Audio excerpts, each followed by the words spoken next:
undergraduate program development with the Center for Transportation Studies at the University of Missouri St. Louis. His recent research includes an investigation of the costs and benefits of video event data recorders in private fleet vehicles, and a U.S. Department of Transportation funded inventory and survey of transportation, distribution, and logistics providers within the state of Missouri. And while his interests span all modes of transportation, Dr. Russ specializes in the history of commercial air travel in the United States. In 2009, the University of Oklahoma Press published his book, which, as I said, we have available for purchase and signing by the author here today, Flying Across America, the Airline Passenger Experience. Over 100 photographs, many from the St. Louis Mercantile Library's Trans-World Airlines collection, accompany this examination of air travel from the passenger's point of view through the prism of first-hand travel accounts found in popular periodicals during the formative era of coast-to-coast passenger service in the United States. The book has received many favorable reviews from publications including the Wall Street Journal, the Washington Times, and Air and Space Smithsonian. So with that said, won't you please join me in welcoming Dr. Daniel Rust. Thanks, Rose. It's my honor to be with you today. Thank you for being here. Coming to talk a little bit about the airline passenger experience. Just so I get a full understanding about who you are. How many have ever flown on a commercial aircraft? Everybody? Very good. How many worked for an airline? Several, okay. Which airlines we represented today? I worked for Transstates, American Connection. Okay, very good. Air America. That tells you how old I am. Okay. TWA and America. Okay. Anybody else?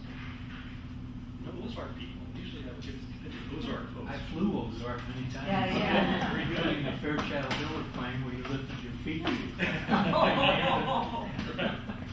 Absolutely. See the wheels. Training wheels. Well, we'll get started. My book is titled Flying Across America.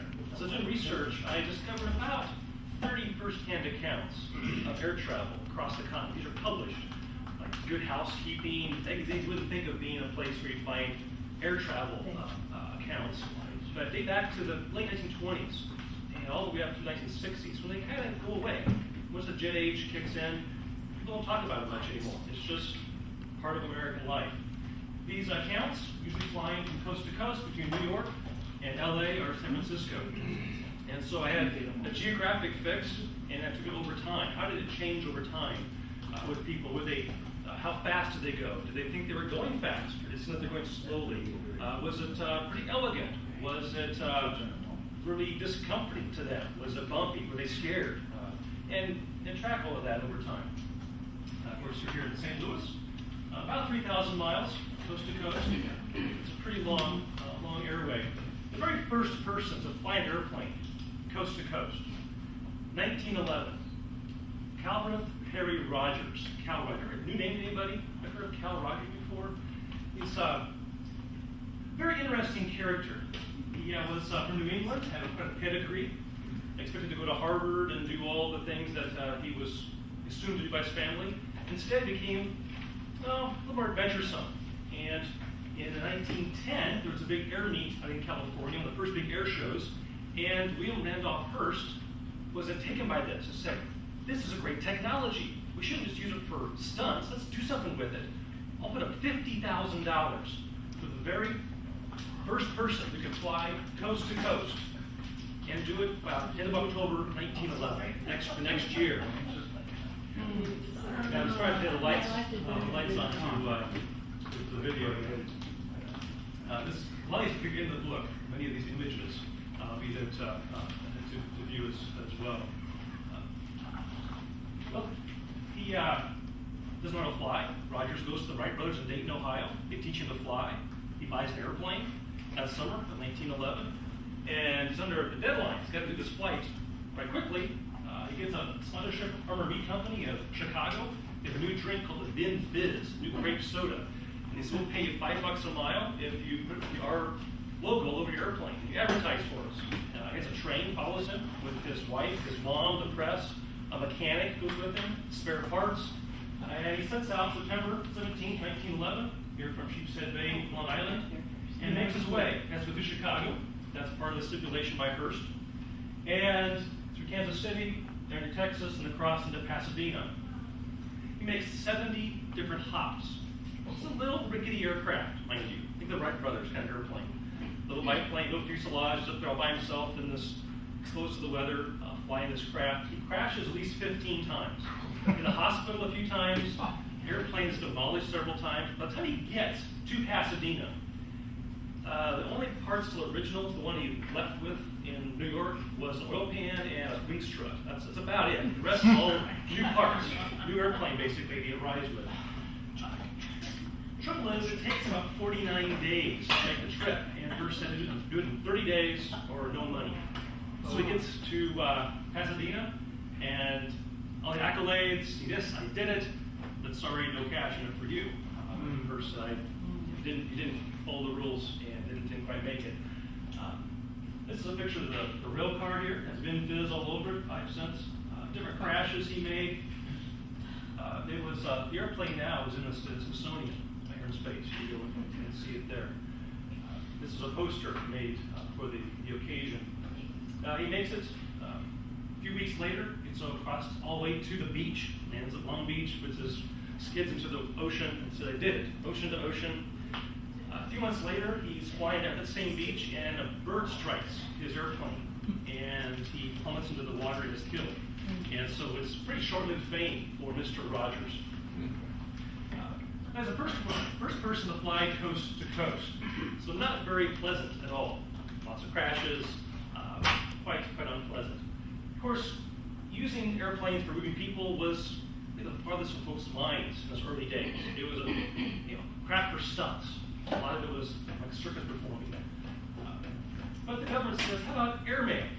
We can move mail with airplanes. Who do you think would be interested in airmail? What kind of business would really use? Think of banks. Think of float time, documents, checks. You have to go coast to coast. If it takes by rail about 100 hours, you can do it in, say, 35 hours by airplane. You can make some more money. And so it's well worth it to put the mail on board airplanes. The U.S. government, the post office, institutes this 1918, started between New York and Washington, D.C. They soon realized that the longer distance to make it pretty competitive with the train. And so 1919, I think 20, continued to extend their way across the continent, to Chicago and into San Francisco by the early 1920s. And it's kind of like an aerial Pony Express. Have pilots and planes keep changing off, just change with the bag of mail on the next airplane and keep going. The government decides they want to shut it down. They said it's not making money for us. This is the new Harding administration comes in, and he says let's just pull a plug on it. It's not working. You're flying just during the daytime. At night, you're on the ground. And the post office says, give us a chance. We're going to fly day and night. We're going to have farmers out across the Dakotas put up these bonfires at night. We'll have some people out like in Nevada helping out with some lights to light the airways so the pilots can see at night to get across the continent. And they do. A spectacular success in February of 1922. And it saved the airmail, and they continue on with their experiment. They began to build more of a permanent airway. That's truly the great advantage of this. This is on Sherman Hill, Fairbanks to Wyoming, went across on I-84. This is on the top here above, between Laramie and Cheyenne. The Union Pacific Railroad runs alongside of this. This is the highest airway beacon in the world, about 8,500 feet above sea level. Pretty lonely existence. Here's a little shack where the beacon keeper lives. The guy who live out there all the time. Here's his little shack out back, as nature calls. This is the generator inside this hut here to light the beacon, electricity, and it rotates. Every night it turns it on and it rotates. And pilots would look for these across the ground. That's what they follow to get across Wyoming. The February 25 miles, they placed these beacons, and the pilot would see it and just continue following these lights.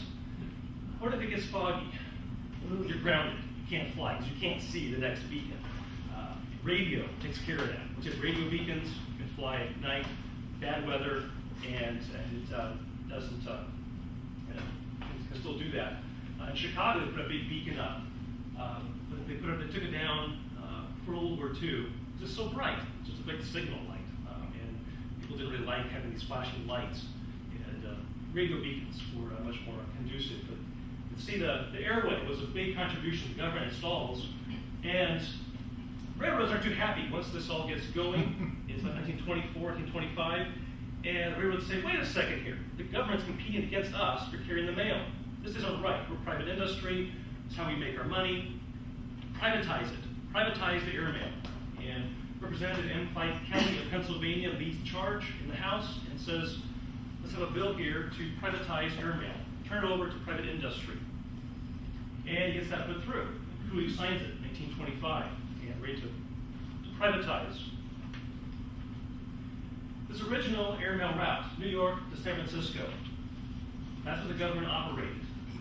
The post office says we don't trust anybody with our choice trunk line, they call it. Let's have some feeder routes. Let's give companies a chance to get started and have feeder routes into this trunk line. Start with that first. That's what they do. I heard of Charles Lindbergh. He was the very first airmail pilot flying between St. Louis and Chicago. Inaugurates that route or become American Airlines eventually, Robertson Brothers at the time. One of the routes that nobody wanted to bid on seemed like was from Elko, Nevada to Pasco, Washington. I grew up near Boise, Idaho. I know there's not much out there. 1925 to 26, there was really nothing out there. Still nothing. A guy named Varney out of California was betting on that. Nobody wanted this route, and he took it. He got the contract, and United Airlines basically leading back to him, back to that route, going to Pasco, Washington. Of course, it was a really good route. And at Pasco Airport, there is a sign, a big display about that. That's Very right. proud of it. They are very proud of that fact. Of course, Pasco's a railhead. You catch the rail lines here to Seattle and to Portland from Pasco, and so we're going to realize that was a really good link to the northwest from the trunk route. Other famous routes here in Salt Lake City and Los Angeles. The Western Area Express would have that route. One of the few that make a lot of money off that route, because Los Angeles had a lot of business and commerce and wanted to use the route. So most of our big airlines back in the Golden Age dated back to these feeder routes. That's where they got their start. The government says, hey, this is working out pretty well. These companies are doing okay. Let's have bids out for the trunk route now. We'll divide it in half, Chicago to San Francisco and then Chicago to New York. We give it to two different companies. The company bids from Washington State. You heard of Boeing? A small aerospace company. Bill Boeing sees opportunity here. Says, aha, if I can build an aircraft that can make money carrying mail and passengers between Chicago and San Francisco, let's have an airline. And exactly what they do. This is the Boeing 40A. This is an aircraft that was created for this route. They had mail could fit in the upper compartment, and two people could wedge right in here and enclose the cabin. Windows slide open and closed. It's pretty cozy in there in Boeing 40. One of these, there was a later version that carried 4 people. One's just been restored in Spokane, Washington, and flies around to air shows now. And you can go in and actually look inside, and it's tight. It's really, really cozy. But they can make profit with this. Air-cooled engine, no radiator fluid, and Boeing's are making money carrying mail, not water, over the Rockies. And this aircraft was the very first Boeing commercial aircraft actually built to carry passengers. I made the acquaintance of a gentleman in California who had a series of pictures of the inauguration of Boeing Air Transport. And his father, this gentleman I'm acquainted with, his father took these pictures, 1927, June 30th. This is a handover ceremony at Crissy Field. It's down near where Golden Gate Bridge is located today. Right. And here's Bill Boeing, right here. Bill Boeing right here. And here's Postmaster Powers is here. This is the last government airmail flight. Pilot Vance just flew in, and they're ready to hand over the service, a little ceremony here. Here's the moment of truth. Here's Boeing receiving the first sack of airmail. The pictures in the book. He actually is ready to grab the sack of mail and be in business carrying the mail.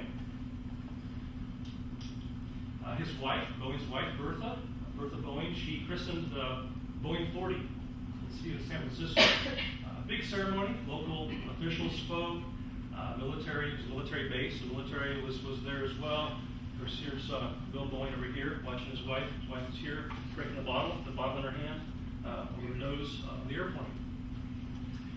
Interestingly, she only christened 2 aircraft, as far as I can determine. This one, 1927, 1954, with Boeing 707 prototype, the Dash 80.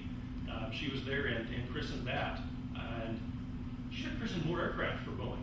Both very, very good moves with these 2 airplanes. And she was a good luck for them, definitely. The first person to fly on Boeing was a young reporter, a female reporter from Chicago, Jane Eads. And she never flown before, her first flight ever, an airplane. She gets in at night in Chicago and takes these hops across the country, across Iowa, Nebraska. She writes about it and publishes these in the newspaper. And it says it's thrilling, it's exciting, it's scary. Landing at night, you can't see anything, and suddenly we hit the ground. And of course, you can open and close the windows if it gets too cold, too hot, but there's no other comforts at all. She's wearing a wool suit, and once they get up to the west into Nevada, it gets really hot. You get to a sandstorm over Nevada, and the pilot climbs to 10,000 feet, still in the storm, and she actually changes clothes inside that cabin, puts on it's a lighter dress she puts on, and makes it to California within 2 days. Actually, 24 hours. 24 hours to make it to the Bay Area, and she's heralded as a great hero and started a wonderful service. So she's the very first passenger on a Boeing commercial airplane. This is the start. You can see it here or not. This is a sawhorse. She's stepping on that onto the wing to get up into the airplane. They had some stairs they built later on to get people up into the aircraft. Her souvenir photograph. This is the pilot shaking hands with her. He signs it, writes a note, best wishes, and signs it for her. A big deal to have this young woman flying on Boeing. If you're to fly during this era, particularly open cockpit airplanes, how do the pilot tell you what's going on? It's so loud you can't hear anything. They pass notes, and this is actually an original note we have in our archives at the university. And this was probably the mid-1920s, I'm guessing here. And it says you're halfway to New York, 1 hour, 50 minutes, Snowshoe Mountain just ahead. Belafonte is the second valley ahead, that's where they're going to land. We're at 4,000 feet above sea level, making 105 miles per hour. So there's your cockpit update. And hand that to the passenger, and they read it and say, okay, now I know where we are and what's going on. Here's Charles Lindbergh. You're all familiar with Charles Lindbergh and what he did, especially famous here in St. Louis. Before Lindbergh, air travel was a real novelty. It seems very dangerous. Why do you even want to travel by air? After Lindbergh, it was, hey, one guy, a single-engine airplane can fly from New York to Paris nonstop. Why can't we go across our state? I mean, people kind of put this logic together and say, let's fly. And the securities and stocks of aircraft companies soared. Their investments between 27, 28, 29 to the crash of 29. Huge investments poured into aviation, of course, radio. The air travel became very popular after Lindbergh. He's really the watershed of being air travel being popular or not popular. He has an idea. He says, what if we can fly across the U.S. in luxury, in comfort? It's appeal to those who have a lot of money. They don't trust airplanes at night. Let's have trains at night, Pullman cars, really elegant Pullman trains, and airplanes during the day. So I have a rail-airplane combination. So here it is. This is coast to coast by TAT, called Transcontinental Air Transport, by plane and train. This is going to be really kind of dark. The look at advertisements here, and it shows that you could leave New York on the train. This is the Pennsylvania Railroad, and you travel all night to Port Columbus, Ohio. And in Port Columbus, you get an airplane, one of these 4 trimotors, all metal, 3 engines, rugged, safest thing in the air at that time. And then fly hops, Indianapolis, St. Louis, Kansas City, Wichita, to Waynoka, Oklahoma.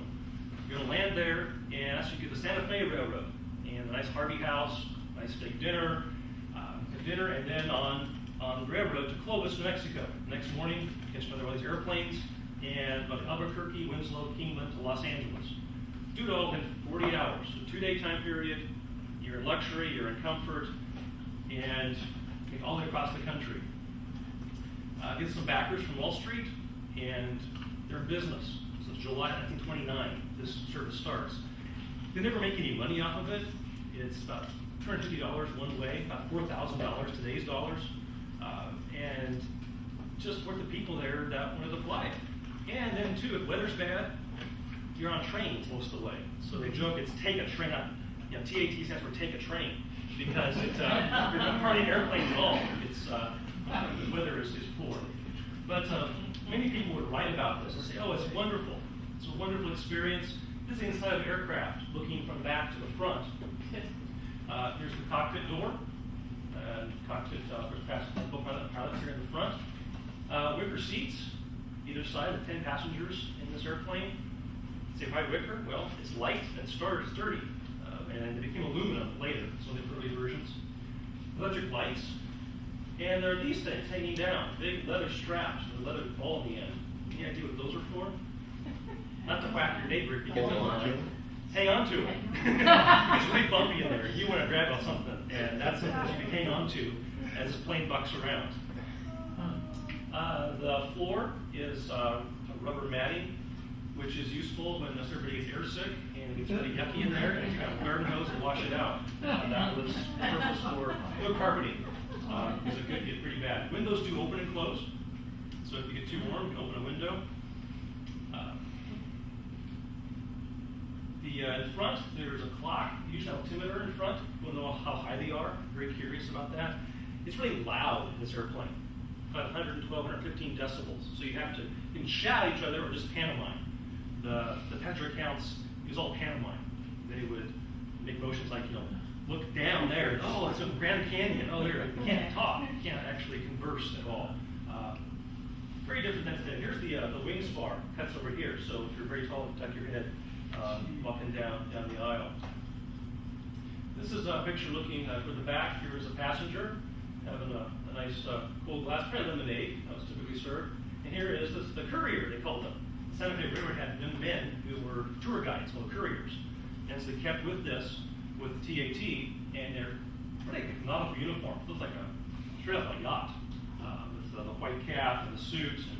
And they would serve the cold drinks, cotton for ears, chewing gum, would go pop their ears, the altitude goes up and down.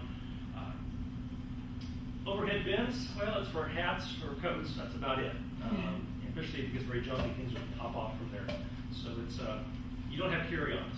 Everything is stowed. Oh, by the way, there's about 30 pounds of luggage, all you're allowed. And so you travel light on this airline.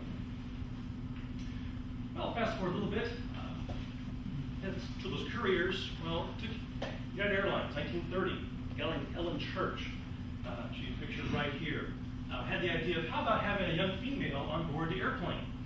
It would help people relax. There's a young woman on there, obviously it's safe. Be registered nurses, so in case of emergency, there's a nurse on board who can help out. Of course, you don't want to have women that would only be 125 pounds or less, 5'4" or shorter. It had to be quite young and unmarried. If they wed, you're out. You're fired. And so this is the original first eight stewardesses who would be hired by United. And the executives were quite skeptical, but they loved it. Passengers really liked that. And one of the things I've read often is before the stewardesses came along in 1930, would fly and there'd be like all lights would be turned on at night, and people get scared. It's like nobody at the airline is back here with me in the cabin. I'm all alone with strangers. It's dark. I don't know what's going on. There's no PA system to tell me what's happening. We're in a storm. There's lightning. What's going on? And it was a real great psychological boost to have airline personnel, young female nurse, back with the people, and that was It's a very good comforting thing for passengers. Of course, the elegance of the uniforms of the stewardess and hostesses on TWA and flight attendants, I call them today. One of these passengers, and I go up in detail in the book, is Marcia Davenport. She was a socialite from New York. She wrote a biography of Mozart. I mean, she was quite accomplished. 1932, she wanted adventure. She said, well, I can take a train, which is kind of boring. I've been there, done that. I can take a car, go across the country, but airplane, that's adventure. And so she flies from New York to Los Angeles and then flies back. And the account I use is her return flight eastbound. She and her husband flying a Ford Trimotor. They leave Los Angeles, stop over in Las Vegas. It was a dusty little town, little railroad siding, was all that was there. She's happy to get out of Las Vegas. And they fly, of course, from Utah into towards Salt Lake. They wave at people on the ground. There'd be old miners below or kind of pioneer people out there. They come out and wave at the airplane, fly low over them. They follow the railroad lines. Airplane just follows the railroad tracks and takes them right where they want to go. Iron compass, they call it. They get to Salt Lake, and other folks join them, and they fly across the country on that trunk line on the Lindbergh Air Transport. It's still those light beacons, and they get over Wyoming and get spotty. As I said, down we're just at a landing field, and says, sorry folks, we're not moving tonight. It's foggy, we're grounded. So there's a beacon keeper's house. This is 2 rooms, and there's 8 passengers and a co-pilot and a stewardess. So all these people, they love to play poker all night. A few of them recline on the floor, on the couch, at the kitchen table, catch a few Z's, and wait till the morning, and then they all get in the airplane and leave again. And Marcia's just taken by this. Now here they are in the middle of Wyoming, and it's scary. It's all sagebrush, and there's nobody else out there. It's thrilling. This is the real Wild West. Her brain goes crazy about, oh, this is the pioneers were here, and this was just so wonderful to experience this. And true adventure for people of the era. Call the passengers Neo-Canterbury Pilgrims, because they like that. They'll travel together, swapping stories, especially spend all night in this beacon keeper's house, and not much to do. Well, airplane technology goes forward. Boeing put in this called the Boeing 80. It carried 18 passengers, still 3 engines. It's a biplane. Reliable, pretty rugged, but still not much faster than anything else in the sky. Boeing takes the next leap. Boeing 247, see here, based on the B-9 bomber, has single wing, all metal skin, twin engine that are set in the wings. Carries 10 passengers. It was much faster, about 150 miles per hour on speed. And it's a big coup for United. They're going to get the first 60 copies from Boeing. Well, everybody else wants them too, especially TWA. They want copies of this, but they can't get them. So Jack Fry is in his office in Kansas City, writes a letter to several manufacturers and says, build an airplane like this. And Douglas of California says, one of the military airplanes, but tell you what, we can actually do it better. And they did. This is a DC-1. To go faster, carries 12 passengers in this DC-1. There's only one DC-1 ever built. This was it. And it proved that it was a better airplane. And Douglas said, let's lengthen the fuselage, put 2 more seats in, so carries 14 people. The wing spar is all below the floor level, so nothing to step over in the cabin of the airplane. It's more comfortable, more sound deadening. Revolutionary airplane. The DC-2 then becomes the workhorse. I got an email yesterday. There's only one flying DC-2 in existence. It's in Seattle. And right now it's flying across the country from the Oshkosh. This is the 75th anniversary of the DC-3, 1935, first flight. And we've got 40 DC-3s in Oshkosh for the air show. And the one, TWA colors, was in Wickenburg yesterday, Arizona refueling. It's a great picture, parked up next to the pumps for 100 LL gas, and they're trying to put the fuel into this DC-2. Everybody's like, wow, look at this thing. We fly coast to coast. About 16 hours with this DC-2. People really, really like these. Something to notice here. Look at this. Great white. Oh, it's clothing fascinates me, passengers. The railroads, you wouldn't want to wear white. It's a steam era. If you people wore dark clothes because you get cinders, smoke, steam, just pretty grainy. And you notice the airline advertising, a lot of times people are dressed in light color saying it's clean. It's more of a pristine environment for air travel. Something to notice if you're seeing old timetables or old advertising. One of the very famous pictures of DC-3 and steamship Normandy here in New York Harbor. Of course, the Lindbergh line. Lindbergh was a technical advisor to TWA. Kept us on there until Lindbergh made his America First speeches, and it's not seen as being so popular. So the Transcontinental line. After that, Lindbergh's name off the airplanes. DC-3 changed the whole picture. Carries 21 people, and theoretically you can make money carrying just passengers on this airplane. So airmail now is going to be kind of secondary and try to have more just passenger revenue. About over 10,000 of these aircraft are built, most of them military, World War II. Military had them built as C-47s. Well, if you're flying during that era, there's still no PA systems. It's a piece of paper being handed back to update you on a flight. But now it's a form, so a little easier for them to fill in. This is August 8, 1939, en route from Glendale to Newark. It's 3:44 p.m. Eastern Time. We're over Bristol, Virginia. Let's see, next position of Roanoke, Virginia. Airspeed is 172 miles per hour, ground speed 188. Tailwind, 58 degrees outside, 9,000 feet above sea level. Above ground, 5,000 feet. We're at Washington at 5:38 p.m. Flight conditions above our standards, 80 degrees on the ground. And there's Miss Hedman, who's still had been married to be a stewardess, so uniform Miss, and a captain and a first officer's name. So they hand this back. And I own this piece of paper, and on the back it says, hand this back. What's here? Please pass the slip to the passenger back of you. So it gets handed back to the person, and they can do what they want to with it. It's just a piece of paper. Somebody fortunately saved this and kept it as a souvenir, and I got a hold of it. So pretty amazing to think about that. It's not the welcome aboard thing. It's a piece of paper is your communication with the cockpit. Wartime. The government took about 183 aircraft from the airlines. So we'll use these for the war effort. By the way, keep your same schedules. Great. How are we going to do that? Utilization. Aircraft in the air much longer hours each day, and they do it. Priority system. We have 4 priorities. If you're White House personnel, if you're a ferry pilot, if you're, you have a priority pass, you get on the airplane. You'll get to go. If you have no priority, if you're just a normal, Joe citizen, no priority, you're on standby. You might get a seat, you might not. You pay your fare, but if there's somebody who has a priority, they get on ahead of you.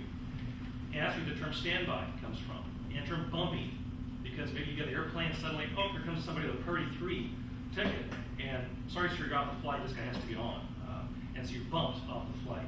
And those who have priorities 1 or 2, they're VIPs, very important persons. That's really the VIP term.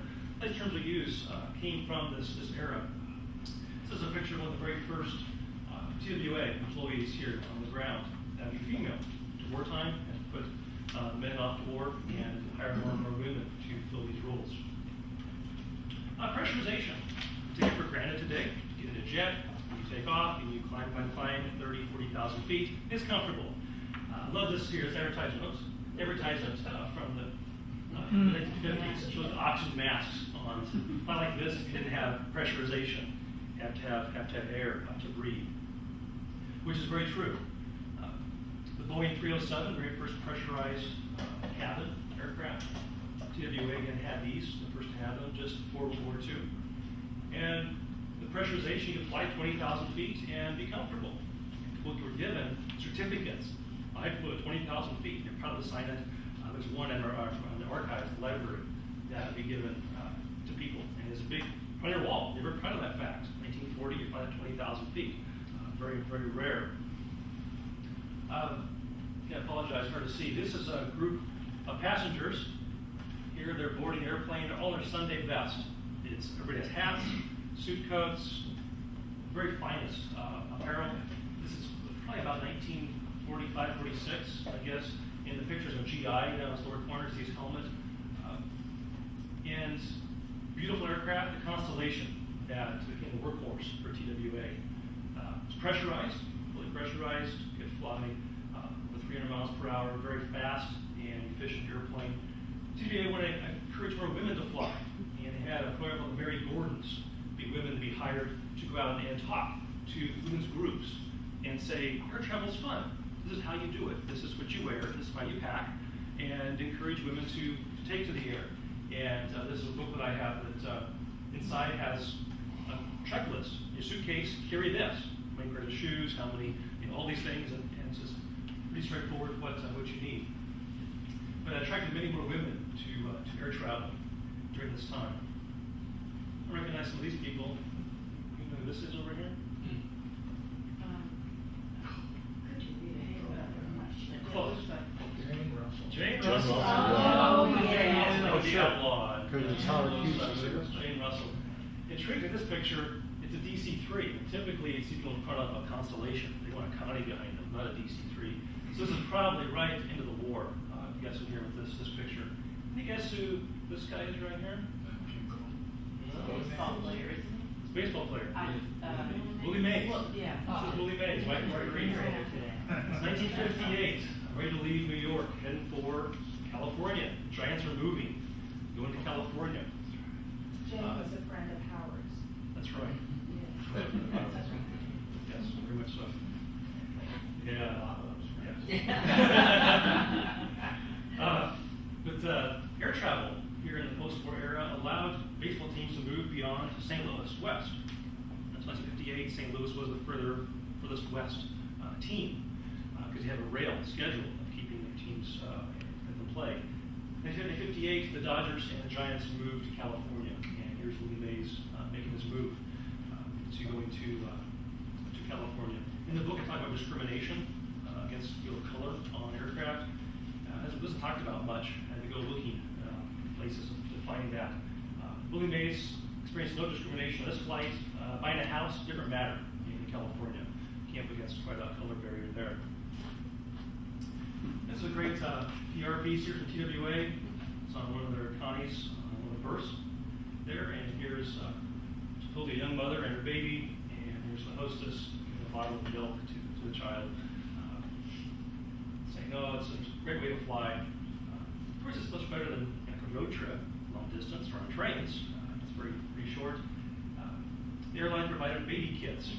You would get on board, they'd have things like some formula, diapers, it's a whole long list of things to be on this kit to help take care of the child during flight. Air coach.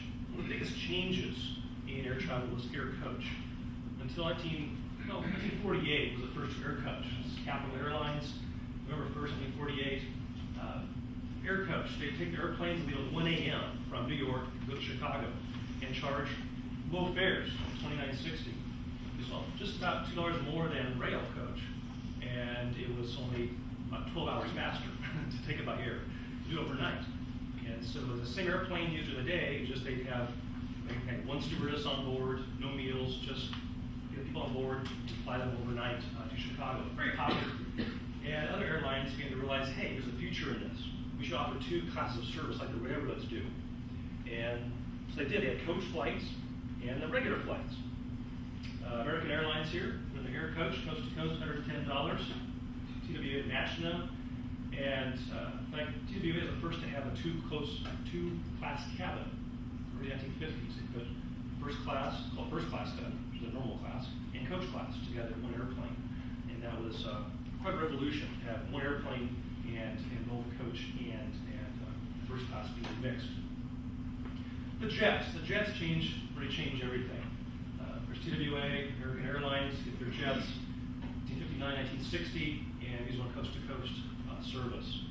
And people take a jet and say, wow, this is a whole different world. The vibration's gone. Didn't have the vibration of the big piston engines. It's faster, it's quieter. I mean, talking normal tones in the airplane, and I have the loud noise. People are just thrilled with these airplanes. They would stack quarters up on top of each other and see, hey, don't fall over. Stay on the tray. Things like that. It helps how smooth air travel is. And then, say that people really, we can carry about 180 people on 707, and once you have all this capacity, more people are flying, and flying becomes more of a pedestrian experience once the jets are in place. One of my favorite charts of all time. This is a great chart. Came out from the FAA. In 1940, this starts, ends 1972. And let's say billions of passenger miles. Passenger mile, 1 mile, 1 passenger. Standard of measure. We have rail. Here's rail. Here's bus. This is water. And here's air. So, during the war, look at this huge spike. First there's rationing. There, 35-mile-per-hour speed limit on cars. Airplanes are all full of ferry pilots and people with war effort. And so trains. Everybody's on a train. Huge spike in ridership. Bus gets a big bump also. After the war, ridership drops way off and continues its slide. Precipitous decline. Amtrak comes in here in 1970, 71. It was bad years for the railroads trying to keep passenger service.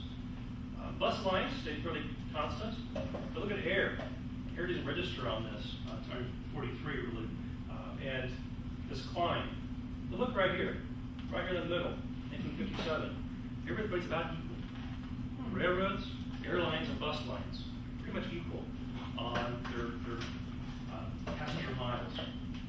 Trains are on the way declining. Airlines are on their way up. Air coach, of course, comes here in the 1950s. Jets come in early 60s, and this climb, and just say off the chart, literally. How about today? If you were to take us out to, say, 2009, some stats in 2009. Any guesses where these are? Bus, rail, and air? The air would be way up. Air is way up. Last year, it's about 549 billion, I think. So we're about 5 times higher on this chart to chart that. Bus is a hard figure to nail down. Best my guess, it's about 40 billion, just intercity. Talking Greyhounds, just the buses go buy a ticket and go from city to city, not commuting or taking a tour, but truly intercity travel. Rail, it's a little below that actually. Amtrak's around 6 billion passenger miles. And so you can see the great discrepancy, of course, with it doesn't have cars on it, passenger cars, which is the trillions of passenger miles. But it's something to keep in mind as you think about the experience. 1958, more people crossed the Atlantic by air than by ship. So the great ocean liners are being eclipsed in the 1950s. 1960, 61, there are more people, more of these miles by discounted tickets than first class tickets. More coach passengers, economy class passengers. 1960, 61, I was astounded when I actually figured that out. Just started the jet age, and you already have more people flying at discount. This is from archives. It gives a little rundown of the shrinking continent. 1929, that's the air-rail combination. This has an overnight stay in Kansas City. It's 36 hours. 2 years later, it's day and night, 24 hours. 1936, 16 hours on DC-3. 46, after the war, I'm doing a Connie in 10 hours. First non-stop, the 1953, doing about 8 hours. Jets come in 59, about 5 hours, coast to coast. Amazing thing here is 29 to 59, 30 years. 30-year time span to go from don't trust the flight at night to Boeing 707. That's why students say, what? In 30 years? Our last 30 years, our air technology is about the same. Really, no big leaps in technology. It's about the same. Truly amazing, this formative era. Some of the things like amenities. We had the first movie on board. You know the first in-flight movie was? 1961. First in-flight movie. Gone with the Wind. By Love Possessed. By Love. How'd they pick that? Yeah. I have this big screen here that we watch. It's not, it's the screen up in the part of the aircraft, a projector, and quite a technological feat to get a projector and make that work horizontally. And a big screen here to watch the movie. Alcohol. Domestic flights didn't have alcohol until the early 50s. So there's already flights across the country. Western Airlines, remember Western Airlines? They had these champagne flights over California. And you book on the Californian, and if you're a man, you get usually a free cigar, you get the champagne, pretty nice flight steak dinner along with it. For women, it's orchids, perfume, and champagne. Very popular. Here's one of the spokesbird. And we say Western the only way to fly. These little TV ads from the era. Of course, alcohol causes problems then too. You have people getting drunk, taking swings at hostesses and stewardesses, doing bad things like trying to take a shoe off and bang a window, open a window because it's too hot in there. It's like it's a pressurized cabin. Don't do that, sir. Had some issues. Lots of stories in the book about people behaving badly on airplanes. Food service. Don't get this anymore. This is a two-way flight, early 70s, circular table. It's on Elton 11. First, here's real silverware. Here's some wicker baskets, some bowls. Here's the wine in the basket. Pretty snazzy. People say, is that a real flight? Yes, that's a real flight on those Elton 11s, the white bodies. And maybe a flow flight like this. Yeah. Smoking. I recall the days of the blue haze down on the airplane. As a child and the teens, actually, when they did away with the smoking on airplanes, but you get on board and there's that blue haze down the aircraft. Everybody's lighting up and just assumed, that's the way it was. Get off the airplane and whoa, those really smell of smoke. Well, cigarette smoking was allowed early on.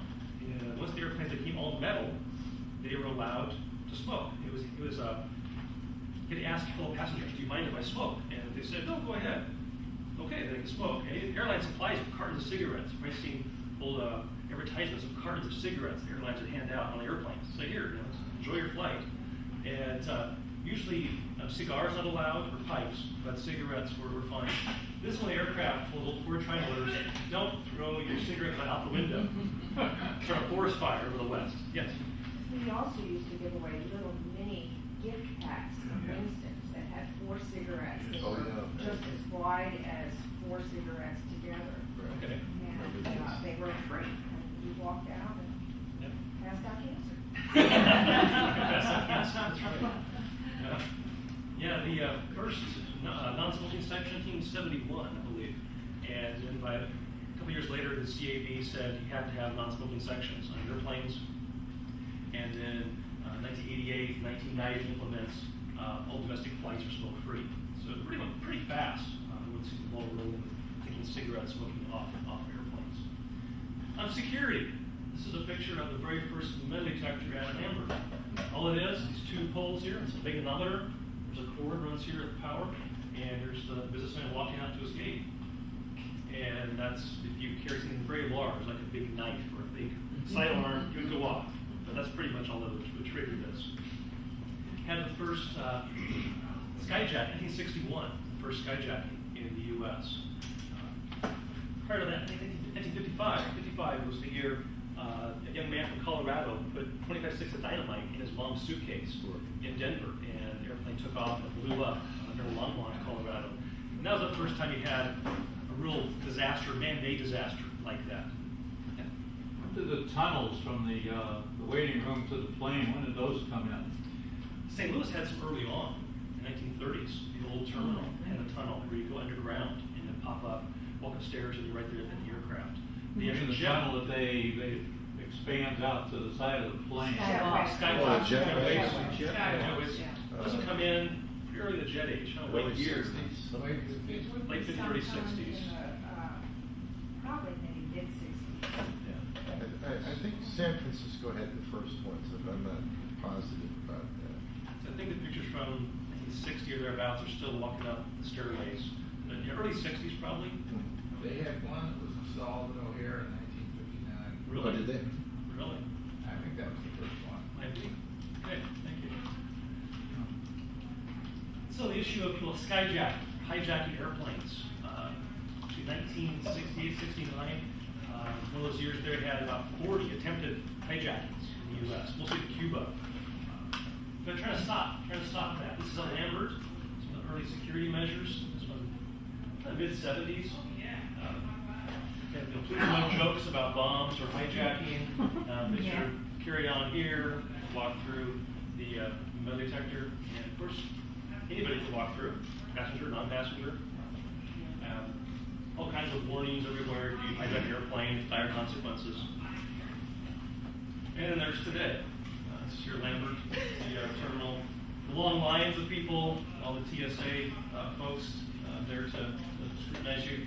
I'm writing a new book about air travel and the problems. I call the airport a landscape of suspicion, because it's no longer welcome to airport. It's a wonderful place to be. Go eat and hang out. It's who are you? What are you doing here? Where's that camera? I mean, it's everybody's under suspicion the moment you're on the premises, and airports work really hard to overcome it, and if they can, remediate all. Of course, take your shoes off, take your belt off. You've been flown here recently. Well, the last few years since 9/11, and the hassles. I have 3 kids, three pretty small children, and flew across the country in 2007 with them. I said, never again till I grow up. It's just too much. Not putting up with this anymore. And security. I mean, the airline was flying. It was great. But the security is a big deal. We'll talk about that later on if you wish. Well, deregulation. Today we're debating this. Deregulation in 78. Was it a good thing? Was this something that should continue on? President Carter signed it in 1978, encouraged competition. Before this, it was the government economically regulated the airlines. You could say where they flew, how often they flew, what prices they charged. The competition was on service. What are the amenities? What extras could you throw in and keep your passengers happy? It's all changed. 78, this is now 40 years of economic regulation. What happened? Well, new entrants to industry. You had literally dozens of new airlines pop up. People's Express. A host of airlines that would emerge, and many would last just a short period of time. They would start up, get service, and then go away. To defend themselves, the established airlines and legacy carriers had hub and spoke routing. This is a map of TWA, St. Louis as their hub. This is early 90s, I think, was this map that I got. There's a better one in the book. And it's a way to protect their own turf. You can get better utilization of aircraft. You can serve routes more effectively with hub and spoke, and it worked with the larger airlines. Ticket prices continue to fall and drop about a third by 1992, and just heard that the last 10 years, average ticket prices fallen by about 20% in the U.S. So ticket prices were the big winner, lowering prices. And what's that do? Well, everybody flies. Everybody. And go back to this early deregulated period, and the hostesses sort of say, these people don't know how to fly. All these folks come on board, they don't know how to, fly to the call button. They don't know kind of protocol of what's polite, what's not polite on the airplane. And everybody's kind of more tension on the aircraft in that era. There's legacy airlines, many would disappear. Eastern, Braniff, Pan Am, TWA, many of these that we thought would be there forever. And it's really amazing how quickly they would disappear. I have a colleague of mine who is a captain at TWA, and he says, I had offered to fly for Southwest. What? That upstart Texas interesting airline? No way. Well, airline of the future. And I'll say TWA. And now look at it. Southwest is the one. Some current trends as we wrap this up here. Low-cost carriers. Think Southwest. Think JetBlue. Airlines like that. Low-cost carriers, they control about 30% of the market now that they control. 10 years ago, about 10% of the total market. In fact, in total domestic passengers, Southwest is the big carrier. That's amazing. People think, what, Southwest is it? Yes, they carry more people than any other airline domestically. Internet's huge innovation. Travel agent, you can bypass them altogether. You go out yourself. You can shop your own fares. And you can buy. You can book it right there online. Check in online. Southwest encourages that. And now, about 87% of all people check in online or at a kiosk.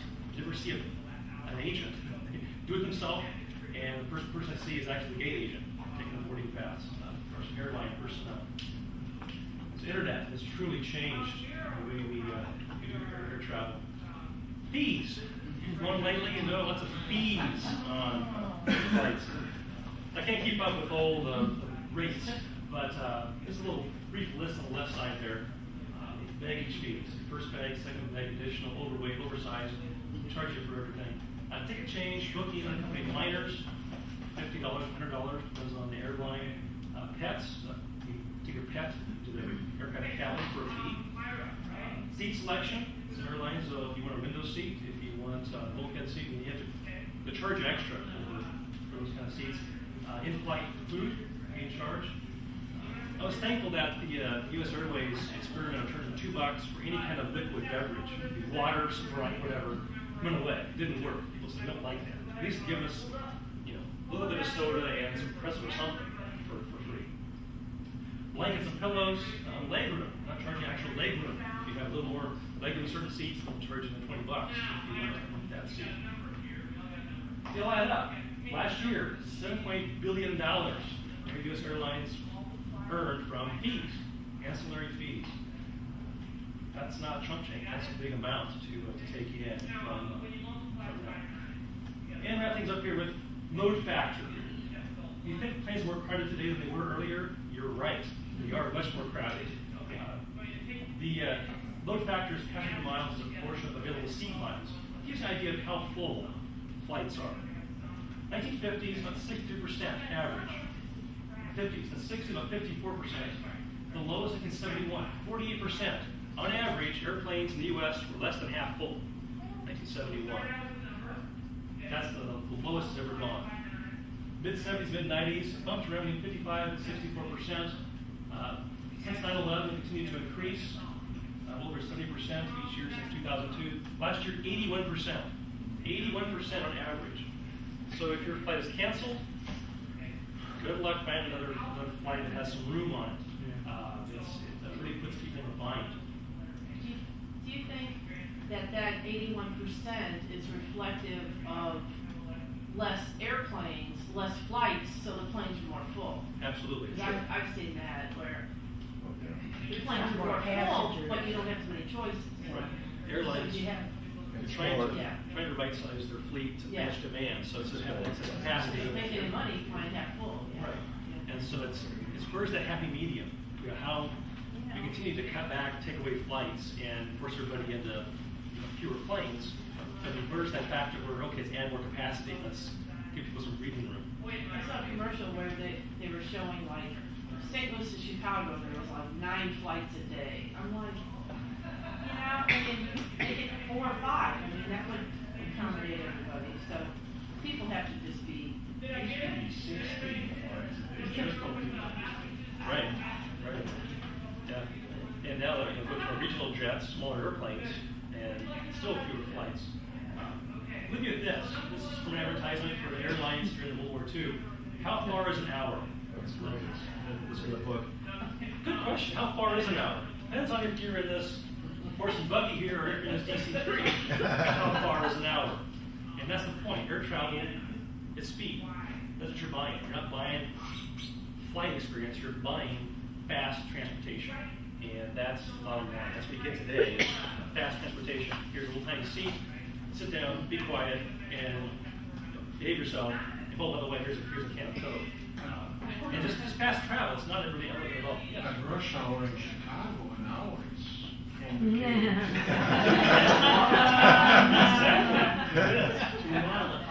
That's the irony. The thing I'm working on right now, this other book, is how ground time has grown. And more time on the ground, and so your total time with air travel you just continue to increase. It isn't that fast.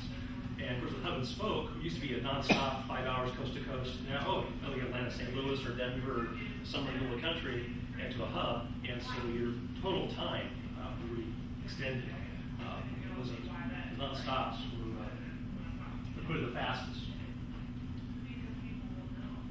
Very good.